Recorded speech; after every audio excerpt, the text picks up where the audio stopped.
उत्तर प्रदेश की 80 लोकसभा सीट पे चुनावी रण बड़ा ही रोचक होने जा रहा है। कारण साफ है कि जिस इंड अलायंस की एक मुख्य घटक दल कमरियावादी अपना दल की नेता पल्लवी पटेल थी, लेकिन उन्होंने एक हट के नया दल बनाई है जिसमें ओवैसी भी शामिल है।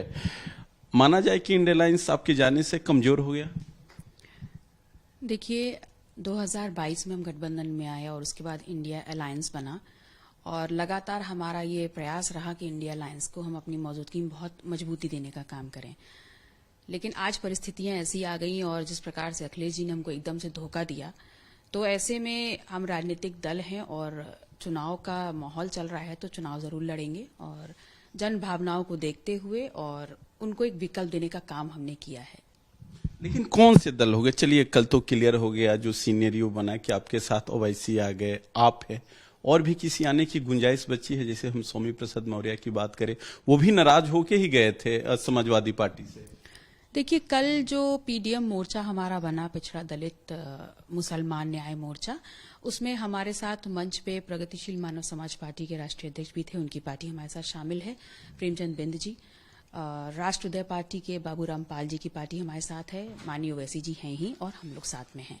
और हमारा उद्देश्य जो है वो ये है कि इस जो भावना को, पिछला दलित मुसलमान की जो एक कवायद है और जो उसका मोर्चा है और जो लड़ाई लड़ रहा है सामाजिक न्याय की, उसमें जो भी बिलीव करते हैं वो सभी लोगों का हम स्वागत करते हैं।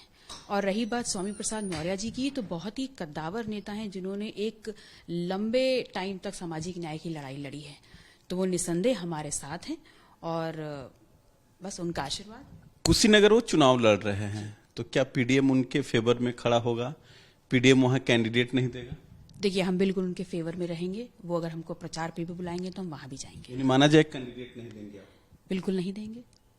और दूसरी बात कर लेते हैं, कल ओवैसी साहब गए थे, मुख्तार अंसारी के घर गए थे, आपने कहा कि हमारे में पीडीएम की बात होगी। माना जा रहा है कि एक बड़ा वर्ग मुख्तार अंसारी के फेवर में खड़ा है, तमाम तरीके की वीडियो भी आ रही है, तो क्या वहां माना जाए कि कोई ऐसी परिस्थिति बनती है तो पीडीएम वहां कैंडिडेट नहीं देगा गाजीपुर में, चूंकि उनके भाई चुनाव लड़ रहे हैं? देखिए, मुख्तार अंसारी जी एक बड़े कद के नेता भी रहे और जनता के दिलों में वो राज भी करते रहे, और ऐसे में जहां उनके बड़े भाई चुनाव लड़ रहे हैं, अगर गठबंधन हमारा ये डिसाइड करता है कि हमें वहां पर प्रत्याशी नहीं उतारना है, तो निसंदेह हम वहां प्रत्याशी नहीं उतारेंगे। इस समीकरण में जो पीडीएम की बात हो रही है जी, इस समीकरण में जो पीडीएम की बात है, हम सभी अपनी पार्टियां बैठ करके बात करेंगे और अगर सामूहिक निर्णय आता है कि वहां पर प्रत्याशी नहीं उतारना है तो नहीं उतारा जाएगा। हमारे साथ पीडीएम के नेता पल्लवी पटेल थी। उन्होंने साफ कहा कि अगर गाजीपुर में हमारी पार्टी की सहमति बनती है तो मुख्तार अंसारी के भाई अफजाल अंसारी, जो समाजवादी पार्टी के सिंबल पे चुनाव लड़ रहे हैं, उनके खिलाफ कैंडिडेट नहीं देंगी। साथ ही उन्होंने कहा कि कुशीनगर में स्वामी प्रसाद फेवर में हमारी पार्टी प्रचार करेगी। सहयोगी राहुल के साथ रजनीश पांडे, भारत एक्सप्रेस, लखनऊ।